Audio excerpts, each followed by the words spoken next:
I hate giving away refunds.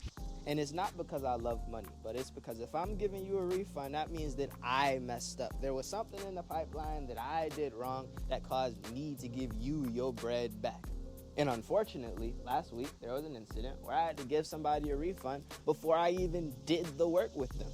And it was all my fault. But first, I'm gonna give you some background. I am a fully Americanized Caribbean man. I have family from the Bahamas and Haiti. However, I was raised around Jamaicans and a whole bunch of Afrocentric Americans. So my identity has always been closer rooted to the idea of Black Panther and coming to America and Garveyism and the Nation of Islam and the Black Panthers than it has to do anything with the cultures of which are actually in my blood. And growing up around a lot of Afrocentric people playing djembe drums and doing African dance, I eventually found anime and went full into Japanese culture. But when I did some studying and research on the history of Japan, I realized that might not be something I wanted to closely attach my identity to. So after a couple years of floating around in this cultural abyss, reading manga, but also playing drums and doing African dance, practicing with a katana, but also practicing capoeira and studying Haitian machete fencing. And throughout life, I noticed that I was surrounded by a lot of Haitians, and when they asked me if I was, I told them not really, but that my great-granddad was, and they still accepted me. And even though I don't know what it means to be Haitian, they still embraced me as one just because my great-grandfather is. So through engaging with them, I was inspired to create a project about the Haitian Revolution in the style of the anime and manga that I love so much.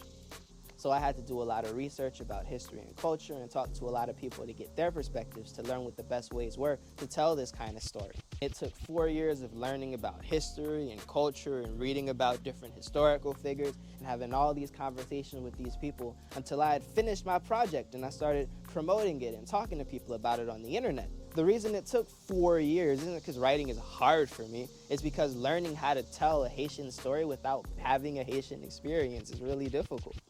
And through that process of marketing, I found someone who was also creating a project inspired by Haitian culture.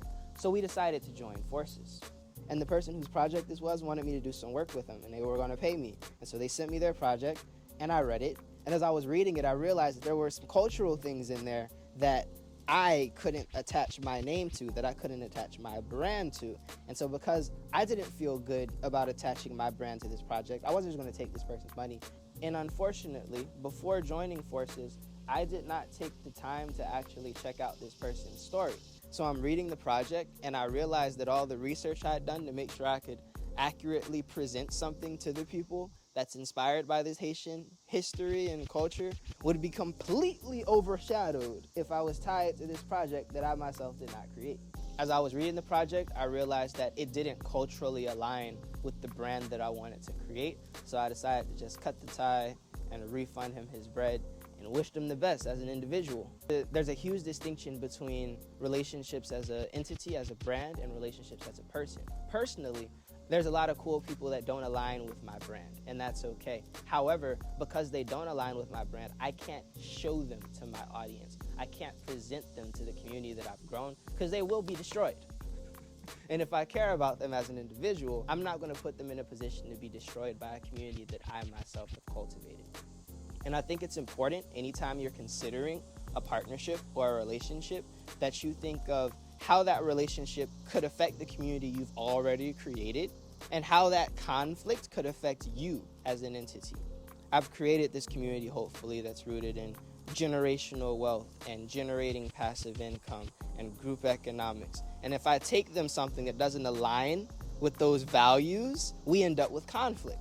So anytime that I engage with them, anytime I bring someone to them, anytime I try to bring value to that community, I want to make sure that the value aligns with the community that's been built so that it all works together and works to further future goals.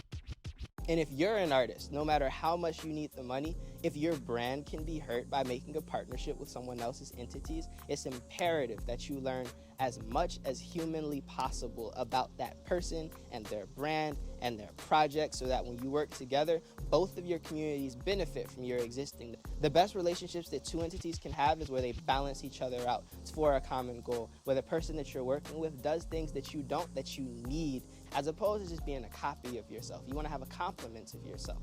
So yeah, If you don't want to end up in a situation like me, if you don't want to end up refunding someone because your businesses don't align, keep in mind that when you're building these relationships should be complementary. Someone should be offering something that you don't already have that you need so that you both can push each other forward. And if so, you'll be in a great position. Have a blessed day, people. Peace.